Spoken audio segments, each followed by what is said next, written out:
Well, it's great to be with you guys. This is really presentation. Just to give you a little my background. I'm superintendent in Pearl, Mississippi, and really I got into this by accident. To be honest with you, this was kind of a hobby of mine. For about the last 7 or 8 years, I've followed the tech. We pretend like AI is just new, but it's been around since the late 50s. You guys know that. But what's changed is a language model. So I was following that for many, many years. And I'd say the last seven, really, I wanted to put some money in the stock market. So I didn't know where I wanted to put it. So in the end, I was following some of the godfathers of AI. And luckily enough, I jumped in on the hardware side and I started throwing money in NVIDIA, AMD, and Taiwan Semiconductors probably 7 years ago. So that's really how I got into this. And then when OpenAI opened up that first language model, I stayed up till midnight and jumped on it and started using it that night.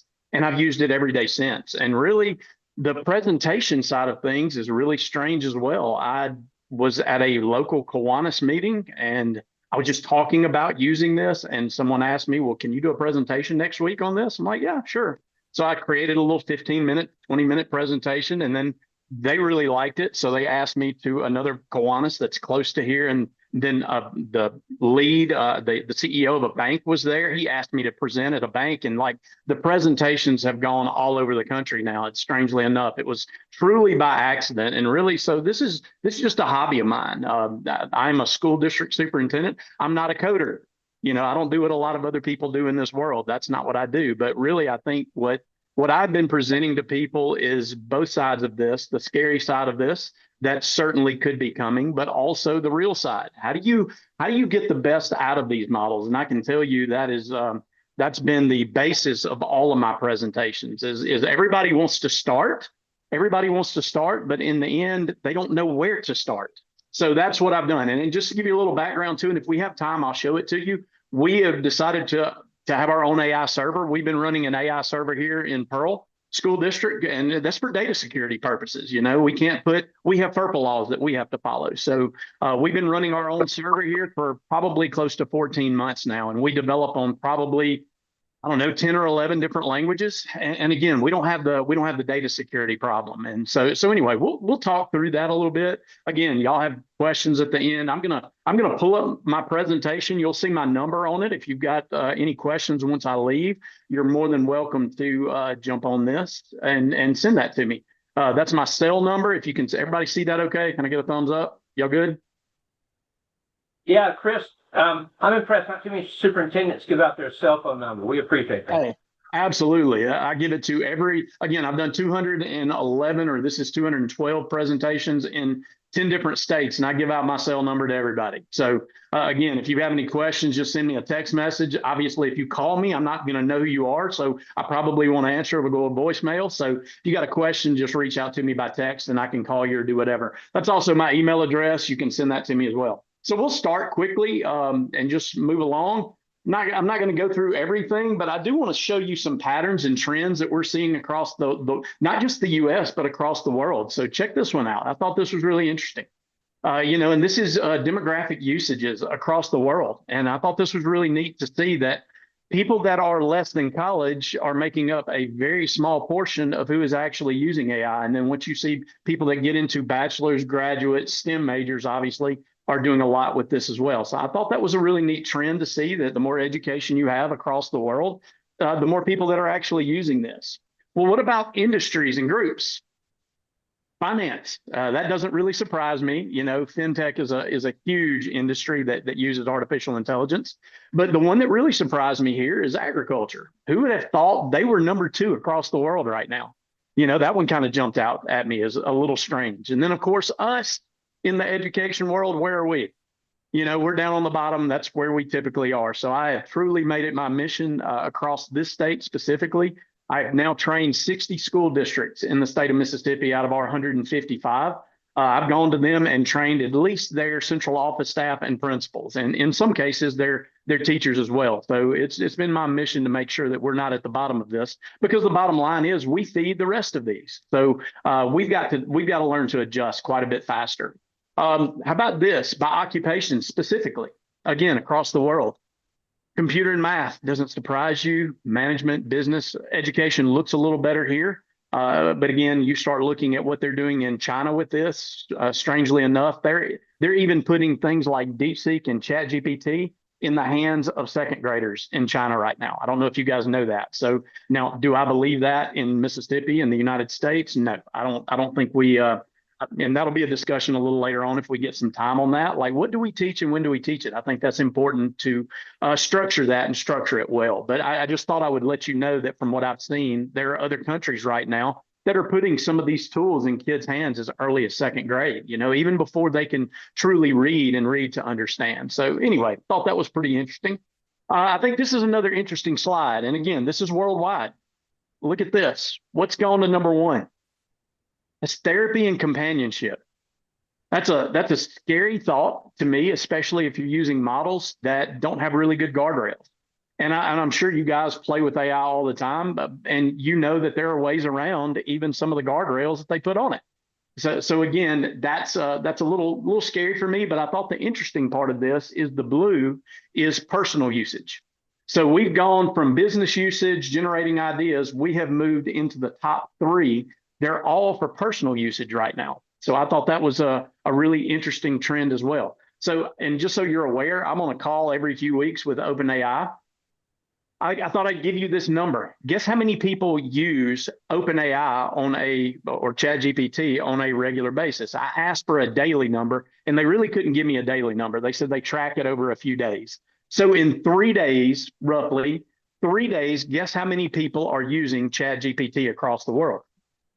I'd tell you to put I know we're stacked for time here, but I would tell you to put your guess in the comments here, but it's 1.7 billion. That is with a B. There's only 8 billion people on the planet. So does it really surprise me to see that the top three uses are going to be personal use? Not at all. Why? Because there's that many users. It wouldn't be nearly that many if we were just using this for business. So again, just trends across the country. And guys, once I leave, I'm more than happy to share this presentation with you. I'm going to fly through a lot of slides really quick so you can have it. I'll send you a link to it. And again, I've done this 212 times. I think my slides have changed 194, 195 times. So it moves all the time. So you will get that every time you click on that link, you'll get the most updated version of it. So anyway, again, use themes. We have gone from third place to first place with personal usage. Again, just a trend we see across the world right now. Let's see, and that's all top 100. We're not going to spend a lot of time on that. I'm sure y'all are aware where we are. The only thing that I want to really discuss on this page is cognitive computing is really what opened up with the large language models a couple of years ago, specifically with OpenAI. So the question is, what's next? That's AGI. And what does that really mean? That means it can understand, learn, and apply. So when they opened that up a couple of years ago, they thought we were 8 to 10 years away from AGI. And we're on the cusp of that right now in just over 2 years. Every industry, especially tech industry, has that curve, right? It's almost like the .coms, it takes off and then it levels out. Well, I don't think that we're curving now. It's not a curve right now. In fact, it's going straight up. It's moving so fast. We're no longer searching for the biggest, baddest, and best atomic bomb. We are now searching for the biggest, baddest, and best AI machine. And I think you can see that by capital expenditure. And I'll show you that on another slide in a minute. So I think that's really important for people to understand that we are on the cusp of AGI, and we're really not far from super intelligent AGI. Artificial intelligence either. So I thought this was important. This is directly from OpenAI. What are their goals? I think that's important for us as humans to know. Level 1, chatbots. That's what they started with a couple of years ago. Level 2, reasoners. Level 3, agents. And if you know, a few months ago, OpenAI put out their first publicly available agent. I'm building my own agents now using N8N. So we're obviously at step 3. We're moving into step 4 and step 5 next. There's only 2 left. So again, how fast is this moving? Extremely fast. I'm going to skip through these slides. This is a really important one for everybody to understand. So if we go back, look here, level 2 reasoners, right? So if we go here, according to Harvard Business Review, reasoners could replace 30% of the current jobs. That's where we are right now. So you look out in your community and say 30% of those jobs are going to be going away. Now, what are companies having to do? They're either getting rid of employees or they're having to reskill and retrain employees, and AI is going to be involved in that heavily. And I can tell you, I work with a company here called C-Spire. They do internet service, they do phones. They're already seeing a huge gap because 80% of the coding or 85% of the coding that's happening in their company right now is being generated by AI. So you have a college graduate that's coming out and they get a role in their company. Now they're having to retrain them to look over the shoulders of these models that are doing the coding for them. So there's already a gap that's creating even here, right here in Mississippi, and we're not a hub for this. Understand, this is not California, but we're already seeing a gap in our areas as well. So the idea is AI is going to replace repetitive jobs. So, and look what Jensen Huang says, he's the CEO of NVIDIA. The next generation of U.S. millionaires will be plumbers and electricians. So I truly think that we are moving into a skills-based society very soon. What's that going to mean for colleges? I don't know. I think you're going to have colleges that have to have degrees for engineers, lawyers, some of these high-end degrees, but I think they're going to have to really go back and look at these mid-tier and low-tier degrees. I'm not sure a lot of companies now are taking away degree requirements. Why? Because if they have AI skills plus the skills that they have, then they can function in that company. So again, I think we're going to have to start re-looking at everything across the board, and that includes us at the K-12 level as well. So what's highest potential for automation? So this is from MSCI. I think this is a really good slide. I'll give you just a second to look at this. Office and admin support, 46%. That's a scary note. How about legal? 44%. Architecture, engineering, 37, 36, 35. So again, most of these are going to be your repetitive jobs in those industries, which begs the question, what jobs specifically? Here's your top 25 that are going to be going away soon. I don't know if you want to take a picture of that or you can just have the slide show later, but I think this is important, especially for us in the K-12 world. It's important for us to know. So if I'm pushing a kid toward being a travel agent, then I have missed the boat altogether, right? So the idea is we really have to pay attention to what's going on in the job market because of AI. It is going to take jobs. And that's one of the things that I have to dispel with people too. I think there should be a healthy fear of this taking your jobs. But I will say this, is AI eventually going to be better than you at your job? The answer is yes, it is going to be. But AI plus you is going to be better than the AI by itself because you have the human factor with it, right? So it's the idea that we have to learn to embrace this and run with it. The people that are going to get left behind are the ones that refuse to use it. So we, especially in K-12, we're going to have to start pushing that out to kids, to parents, to our communities, and everything else as well. So again, what are the fastest growing jobs in the next 4 years? Here they are. Every single one of these have to do with artificial intelligence, all of them. Now, some people will say, what about renewable energy? There's only two things that limit this technology, only two. And that is the availability of processors and the availability of power. So that's why power is listed into this. So again, why do we have data centers all over the state of Mississippi? We have cheap land and we have cheap power here. So data centers are going in everywhere, all over the state of Mississippi. So again, let's look at those capital expenditures by some of your top ones, right? So again, we talk about a curve. If you look at this since 2015, it looks like a curve. If you look at the last 3 years, it looks like a straight line going straight up.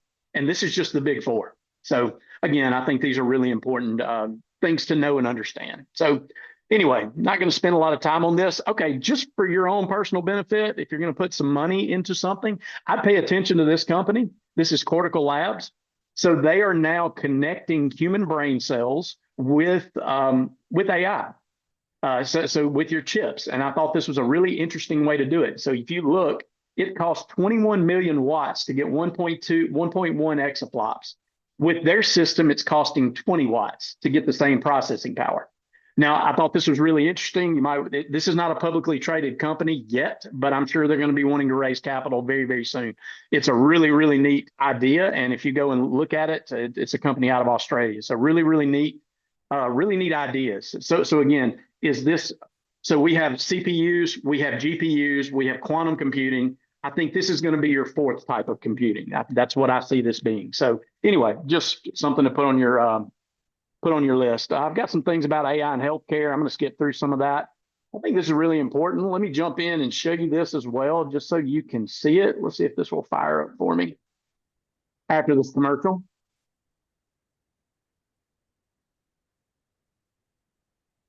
If I can skip it. There we go. So watch this. We're not hearing anything, Chris. Is there a sound? You don't need to hear. Okay, great. Yeah, you don't need to hear anything.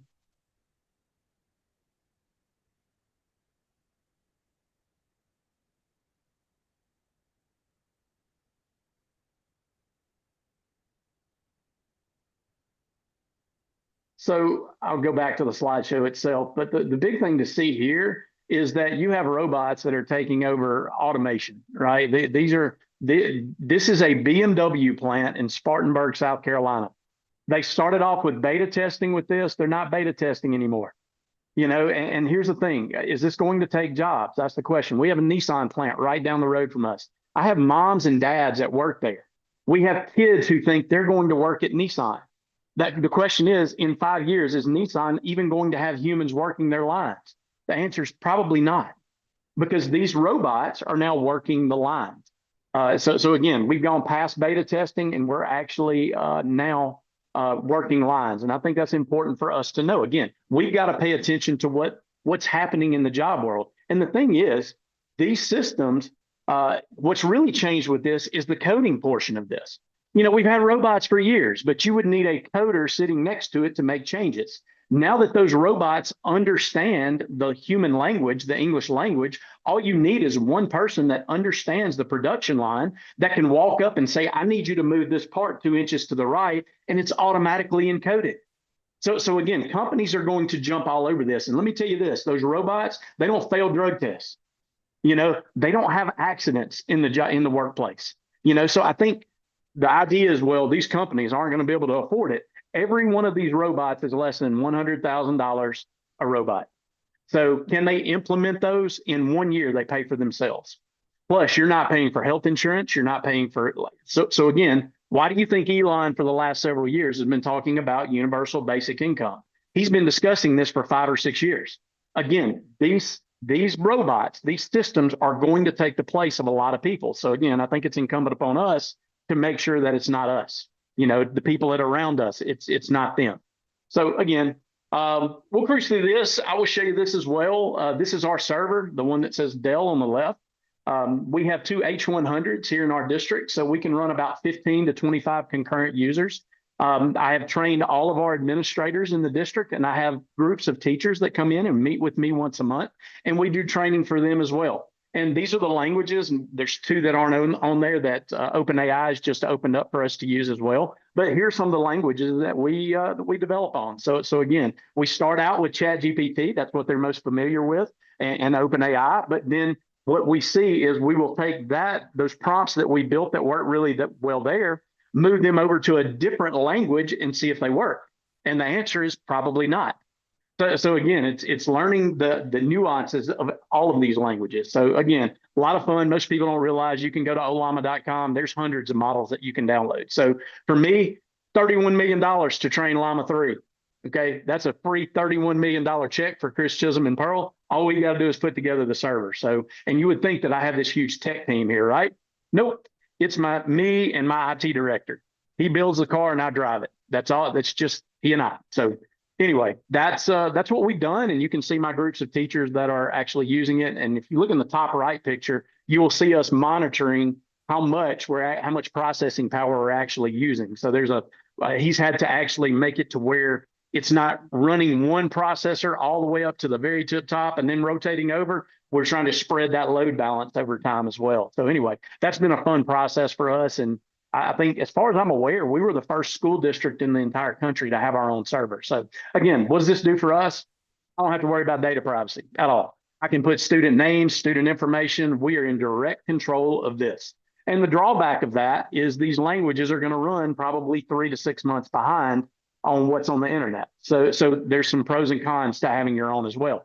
We just want to make sure that it does not, we can allow it access to the internet, but then we have a privacy issue problem. So anyway, that's our server. Just wanted y'all to see that. Again, how does this work? It works just like the human brain. I'm sure y'all are aware of that. I'm not going to go too deep into that.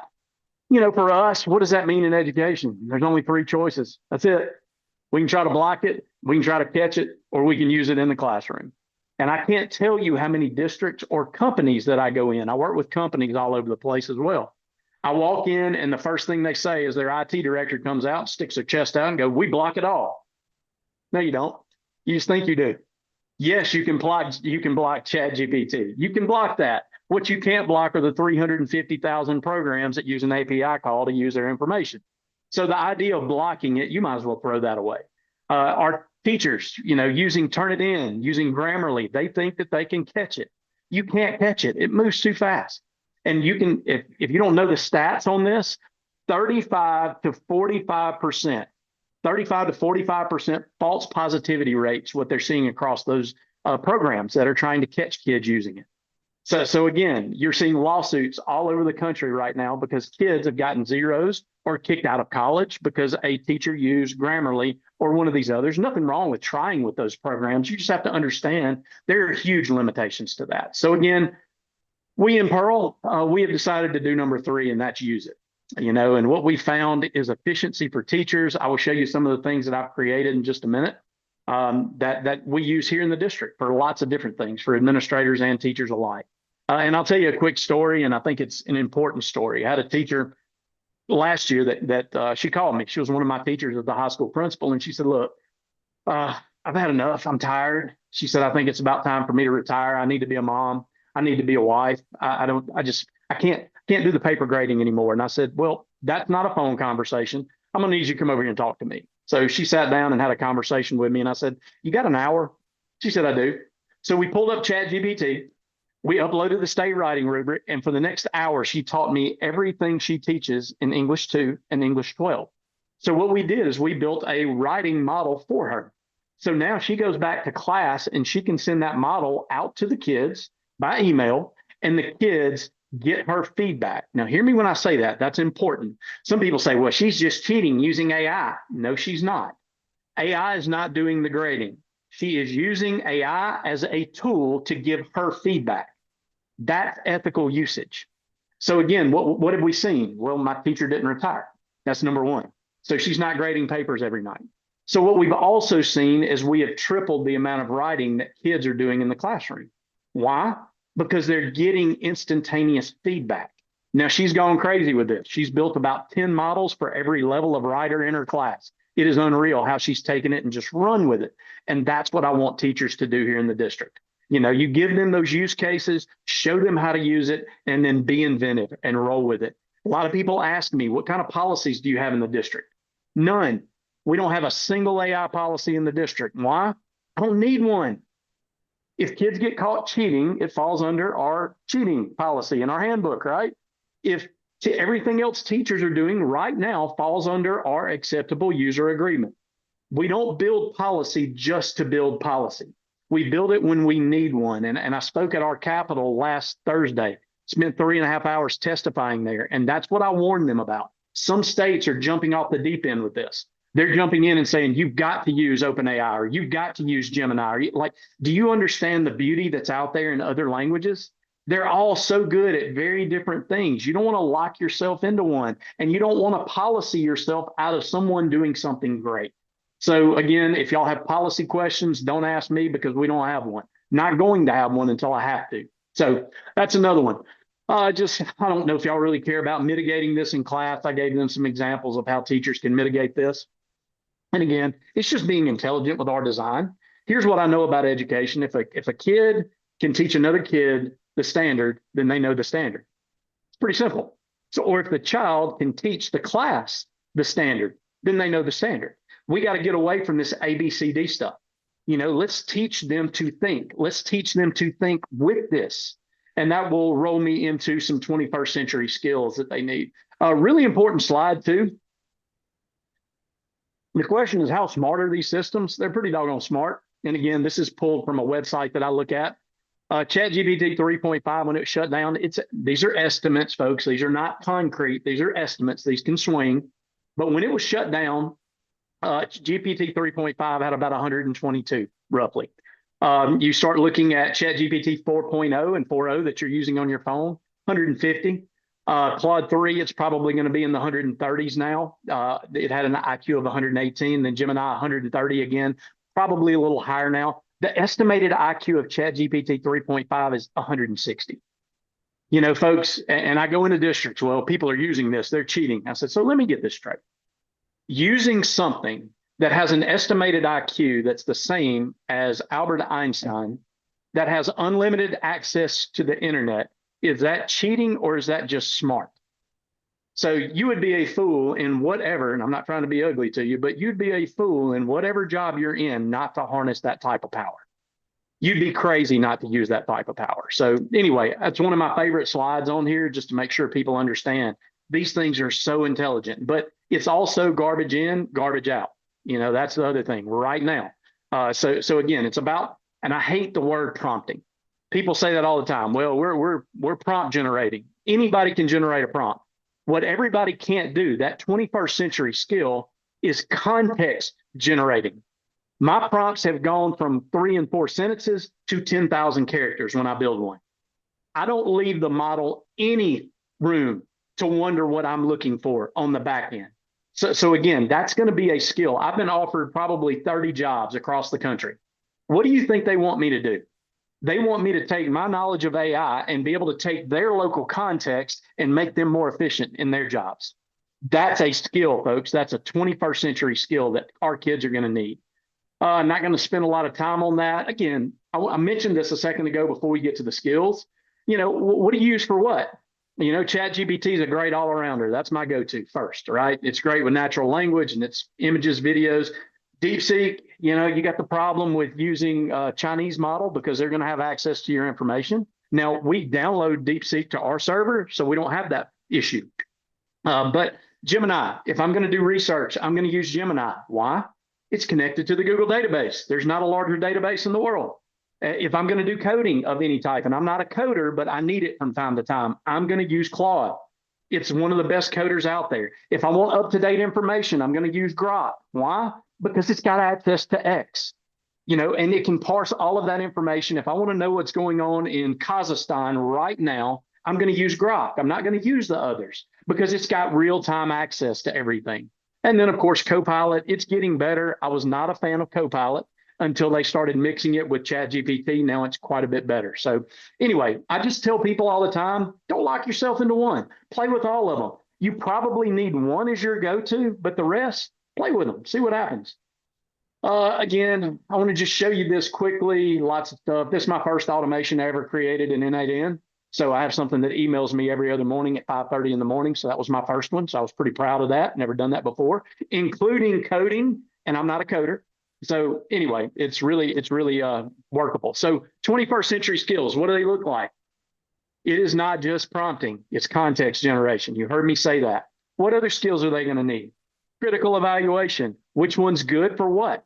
When to use? What are the limitations of the model that you're using?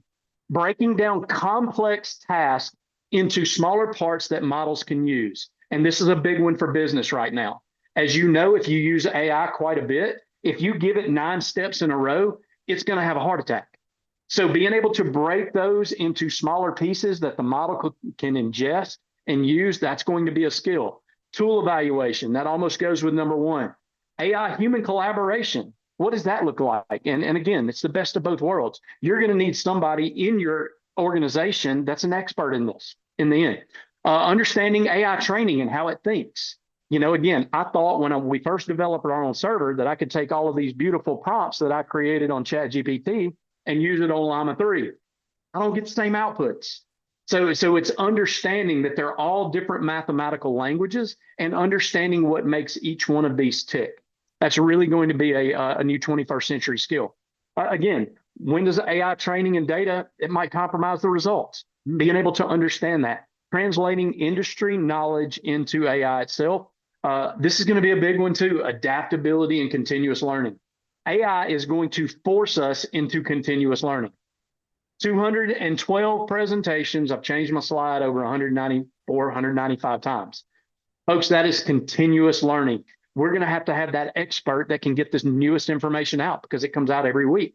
Novel applications, creating workflows and automation. This is a big one for industry, and developing systematic processes to check those outputs. Again, we still have to look over its shoulder to make sure we're getting out what we want. So again, we keep hearing 21st century skills. These are them. These are the AI skills that are needed. So I quickly want to show you this before I jump into actually showing you some of the things I've developed. So this is what I teach. This is the human algorithm. This is what I've been teaching for over 2 years. It doesn't matter which model you use, it needs all of these things. And you notice they go from necessary down to optional. Again, it needs a task, context, it needs an exemplar. If you've got a great example, upload it. But if you upload it, you got to tell the model what to do with it. Again, people forget those little small things. Give it a persona. Believe it or not, if you give it a persona, it's going to answer you as that persona. Give it your format and conditions, and then tone and emphasis. This is just a small version of what I teach. So my teachers were struggling with this a little bit. They wanted something that aligned more with lesson plan. So I gave them a second version of this. It's the same thing. It's just done in a little different way. This is the resin method. Role, instructions, steps, end goal, narrowing. It's the same thing as I just showed you on the prior slide. It's just done in a different way. So when I went out to business and industry, they didn't really like using either one of these two models. So I gave them a third. Here's your third model. This is the clear model. It's the same thing as the other two. It's just given in a different way. Context, limitations, examples, actions, and the response that you're looking for. Business and industry really like this model. And then I jumped into ChatGPT 5 prompting, which is interesting. So I took a little class with them on how to do this. Write clear and unambiguous instructions. If you go back, is this pretty clear? I've been teaching the same thing for 2 years. Instructions have a hierarchy. Do they have a hierarchy? Absolutely. Tell it how much effort to use. If you're not familiar with GPT-5, it will automatically pick the model for you. If you want it to think deeply about something, you need to tell it to do that. So that's the effort portion. Think like an expert. That's the same thing as a persona. So it's the exact same thing. Explain the plan and progress. Again, if you're breaking it down into smaller steps, and then last, meta prompting. And I will caution you here. Do I use meta prompting? Yes. Here's what I don't use is meta prompting within the same model. So if you're using ChatGPT to build a model of some type, don't ask ChatGPT what it needs. Okay, that's like asking a 5-year-old what type of candy it wants. You kind of get stuck in this infinite loop and you don't get good information out of it. So what I will do is I will take the prompt that I've created, I will move it over into something like Claude that's really good at coding, so it understands the background. I will use that meta prompting and it will help me clean that prompt up, and I will move it back over to ChatGPT. Does that make sense? So I'd be very careful about meta prompting within the same model. That's just been my experience. You may have a different one, but that's what I've seen. A couple other things, I think this is important. What's your plan? What's your strategic plan in your business or industry? I think that's important. What to use at which grades for us. And I'm on a couple of committees that's working on that. Policies, and again, but be careful. Stay away from models without guardrails, and also don't overregulate. Professional development, this is going to be a big one. Equity, don't intentionally create equity problems. If I have a teacher who sends this stuff home with a kid, what if I have a kid at home that doesn't have the internet? We just created an equity issue. So it's thinking through these problems up front. Can your tech infrastructure handle it? We've had to double the size of our internet pipe coming into our district because so many people are using it now. Ongoing evaluation, again, communicating with your stakeholders, and then ethical considerations. This is something that comes up quite often. Do they have biases or political influences? And the answer is yes. But if you know what you're doing with these models, you can script that out as well. So I'm going to jump out of that and let me stop the share and let me move something around. I want to show you a few things that I've created just so you can see it. Give me 2 seconds and I will throw this back up on the screen. So here, all right, can everybody see this? So here's some of the models that I've created that people use. And again, there's a really clear delineation between the people that are using my models and what I see. I don't see anything they're typing in. On their end, they don't see anything that's under the hood that I've created, right? So in the end, you can see an IEP assistant. I've got over 1,000 people in the state that are using that right now. I built a story weaver. What about a behavior specialist in the district? Not every district can afford one of those. So I created one. Proposal architect. This is for RFPs. RFPs for us in the school world sometimes take 3 days because we've got federal law for using federal funds. We've got state funds. We've got just state processes that we have to follow. So I created a proposal architect. Guess how long a RFP takes us from start to finish now? Doesn't matter how big it is. Less than 15 minutes. So again, I've given an examples. I've given this model what I want, how I want it, what I want the output to look like, and it'll do it all for us. And then at the end, we do 1 or 2 little small minor things. 98, 99% of what comes out of that model is fabulous. Threat assessment. We've done lesson planners. You see, I have over 100 teachers in my district using that lesson planner right now as we speak. Business planner, and you're going to see I do this for business and industry too. So you're going to see a lot of other things. Crisis management. Over 200 school districts are using that right now across the country. Administrator's Guide to SPED. Look how many people are using that. Campaign planners, transition GPTs for special education students. My wife's a SPED director, so I do a lot for SPED with this. Grant writers. This grant writer will actually take your grant. It will go out to the internet, find a grant that's already been approved, and model your grant application after one that's already been approved. That saves you some time. So you see the point that these are extremely powerful if you know how to use them. I did this for bankers. So I built some things for them. Our accountability standards. Look at this. State legislators. I tend to tell people that I'm now their drug dealer because this one right here will now, all they have to do is upload a copy of any bill. They can copy and paste, PDF, Word, doesn't matter. It will give them a quick summary of the bill, the pros and cons of the bill. It will ask them what towns they represent. It will do market research for them in 20 seconds and tell them how the bill will be received. And then it will do a comparison to other states around it. All of that's done in less than 2 minutes. So again, I say I'm their drug dealer. If they make me too mad, I'm just going to cut it off and then good luck at finding somebody that can make one for you. So anyway, all of that I built that for them.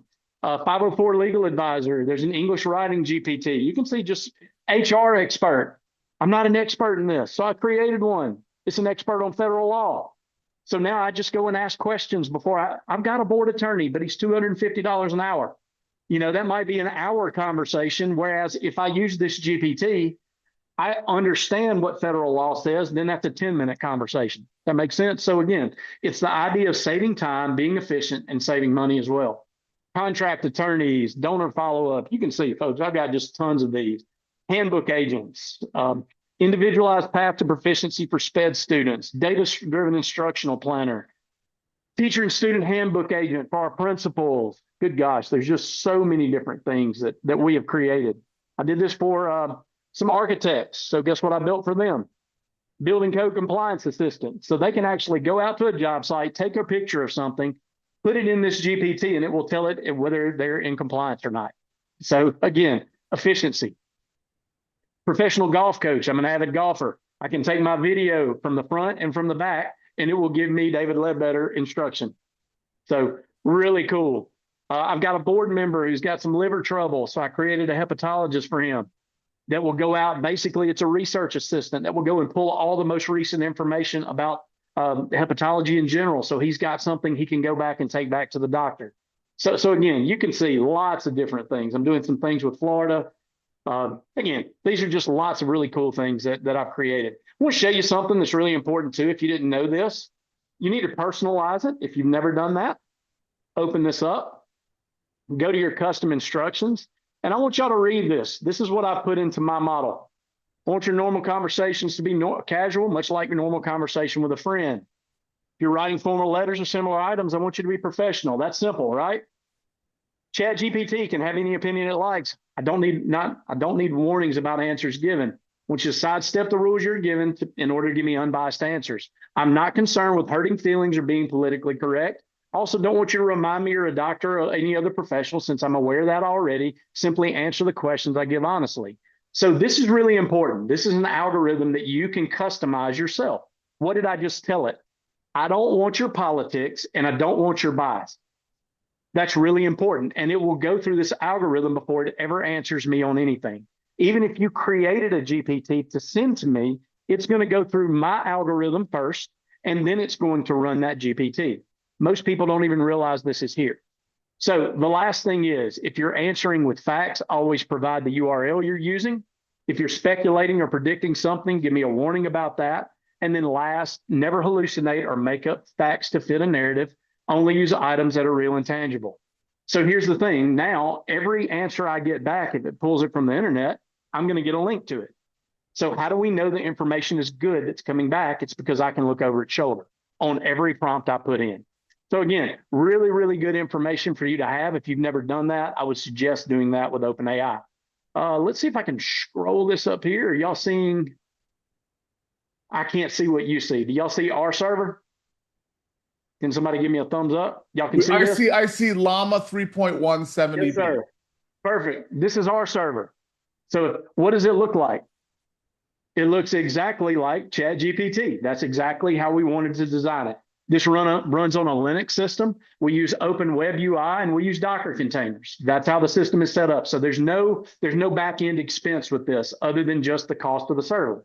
So you can see, we can go up here to these models and you can see we've got tons of models. You notice ChatGPT finally, after freaking 2 years, gave us a free model to use. So we've got 2 of those. You'll see Magistral, Quinn, Llama 4, DeepSeek.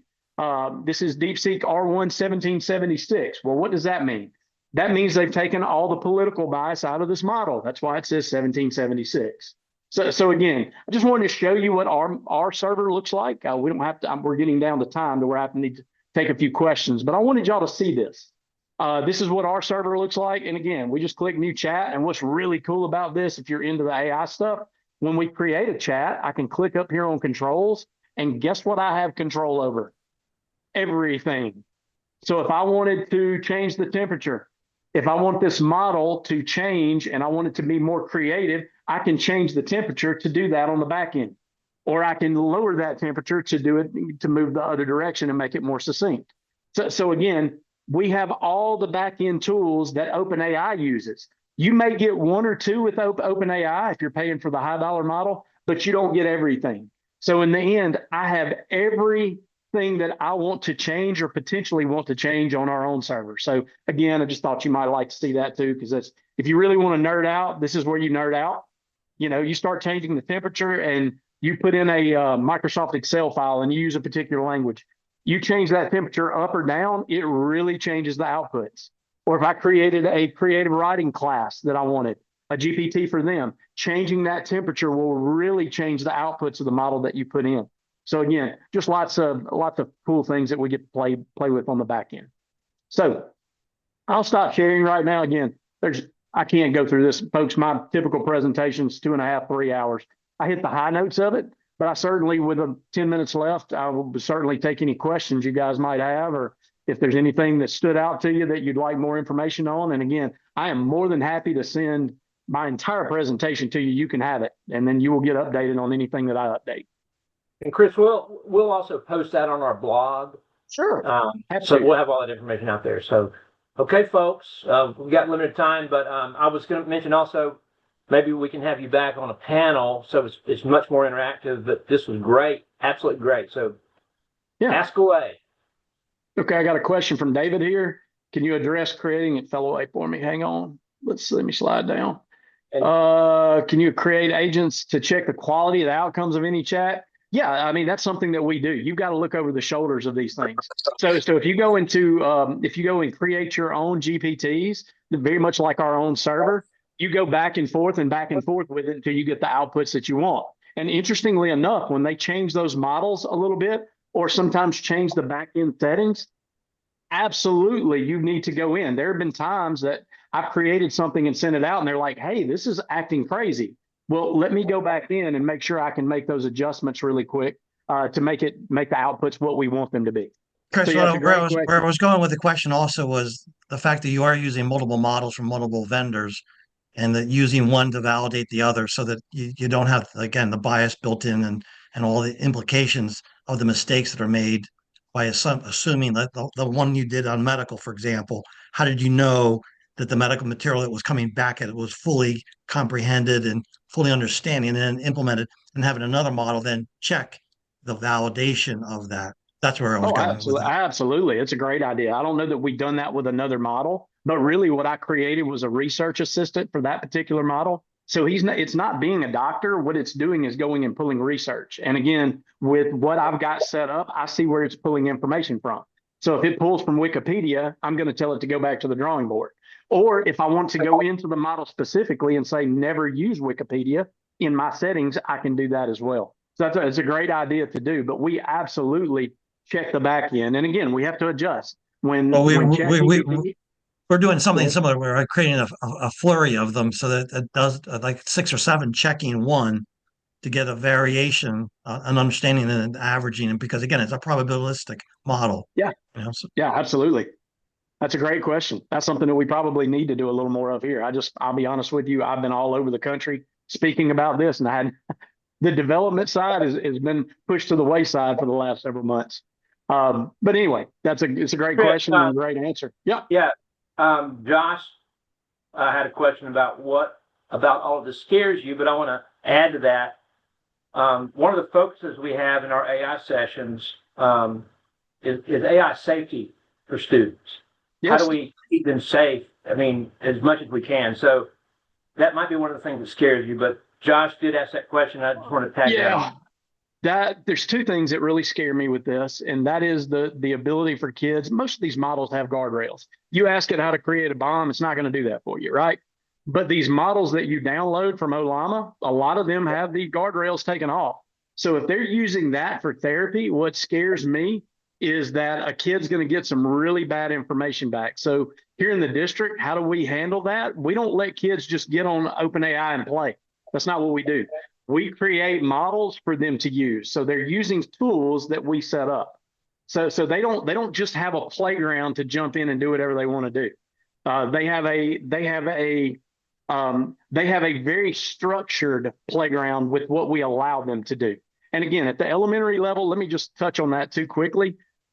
I believe in coding at the elementary level. Okay. At the middle school level, I think we need to start teaching machine learning and ethics with AI. Once we get to the high school, that's where we jump into tools. I don't think we put a tool in a kid's hands at the middle school. I don't think our kids here in my district, they can't handle that right now. So maybe we get to that point, but we're just not there. Okay, let's go to Josh, and then we're going to let Chris Heath. There's a question from Chris. Yeah, Go so ahead, just Josh. a quick follow-up on that. So I appreciate the not putting it directly in the hands of the kids, because I think the research about the effects on human cognition and capacity are just unknown. But I worry about that for the teachers as well, and for those, in secondary and post-secondary. What does that do to us as humans if we rely on the machine to do those things that we would have had to do the hard work to do beforehand? It's the hard work where we build the skills. And if we don't do the hard work because there's a machine that does it for us, what happens to us? That's a really good question, and I get that a lot. But also, you have to remember where we are with AI right now. You have to be pretty doggone skilled to build one of these. So in other words, you can go in and say, hey, how about building me a lesson plan? It's going to build a lesson plan. It's not going to be a good one. So the teacher input is so valuable. It's so important.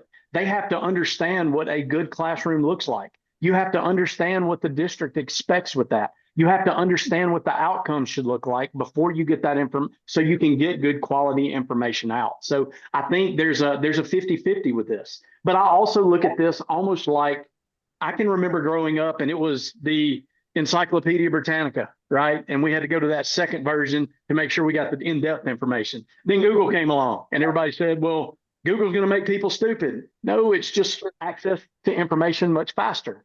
This is just Google on steroids now. We're getting access to information extremely fast. Why do I haven't Googled anything in 2 years? Why would I? and if you know anything about Google, and I'm sure you do, it's who pays the most gets put at the top. Not necessarily the best information. But in the end, I've got models that will go out and search millions of websites in a matter of seconds. Why wouldn't I use that power as long as I am designing how to use that power? And it's the same thing in the classroom. It's not going to take away from what the teachers have to teach. We are absolutely going to continue teaching. We just got to learn to integrate AI usage on the research side of things. That's a great question. But Yeah. I also think You plus AI, your experiences, your human experiences using that makes you unstoppable.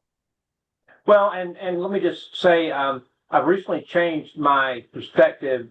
Human in the loop has been a big thing. Actually, what I've changed it to is expert in the loop, because what you really need is somebody who knows the content. Let's go to Chris Houston. Chris is with One Ed Tech. He asked the question, in looking at all the funds moving around amongst the big players in the AI ecosystem compared to revenue, do you think that AI might still be a bubble economic, or do you think we're past that? Wow, that's a great question. And I was actually reading some articles on that this morning. Do I think there's an economic bubble coming? Yes. Here's the thing, but AI, open AI has gotten so big, you realize the government can't let it fail, right? It's almost like the banking industry. And they are literally just passing money around to each other. I mean, that's what's happening. And so do I think there's going to be an economic bubble? Yeah. Do I think there's going to be an AI bubble? No. I don't. I think this is going to be a part of who we are and everything that we do, just like the internet was. Now, maybe bits and pieces of it are. I think we're going to have to see who falls out. But we're getting so big with some of these companies. They are going to be the major players, whether you like it or not. OpenAI is going to be. NVIDIA is going to be. And again, if you want to start looking at money, the first U.S. company that starts making a chip small enough to go in the GPUs, that's going to be your company. Now, NVIDIA just started producing their own chips, but they're not selling to anybody else. So again, we're still looking for that first company that can do what Taiwan Semiconductors is doing. So I think there's an economic bubble coming, but I don't think I think it's so big the government can't let it fail now. I mean, this is being put in everywhere. Look at the data center that's being done by the government that's being put in Texas right now. It's huge. So the government can't let it fail. Well, and I, like probably many on this call, lived through the .com, .bomb era, and it wasn't so much that the web technology didn't bubble. It was the companies that bubbled. It was these small companies that jumped in there. So I think it's going to be, like you said, an economic bubble. That a lot of companies are going to rush to the market, and they're not going to be able to cross the chasm. That's your book, Crossing the Chasm, talks about that. But I don't believe that the technology and the capabilities are going to bubble and people are going to stop using it or whatever. I mean, Alex, you raised your hand. We got. I just want to close up, right? Because I wanted to both let people know sort of what our next call is and stuff like that. And if you could announce that, Mike, that would be good. And I wanted to thank Chris before everyone left the thing that this was. Yeah, happy to be here. This was an extraordinary, high volume fire hose of information. And it was delightful and brilliant. And so just really appreciate you joining us and sharing with us. And we definitely want to have you again, and just thank you so much.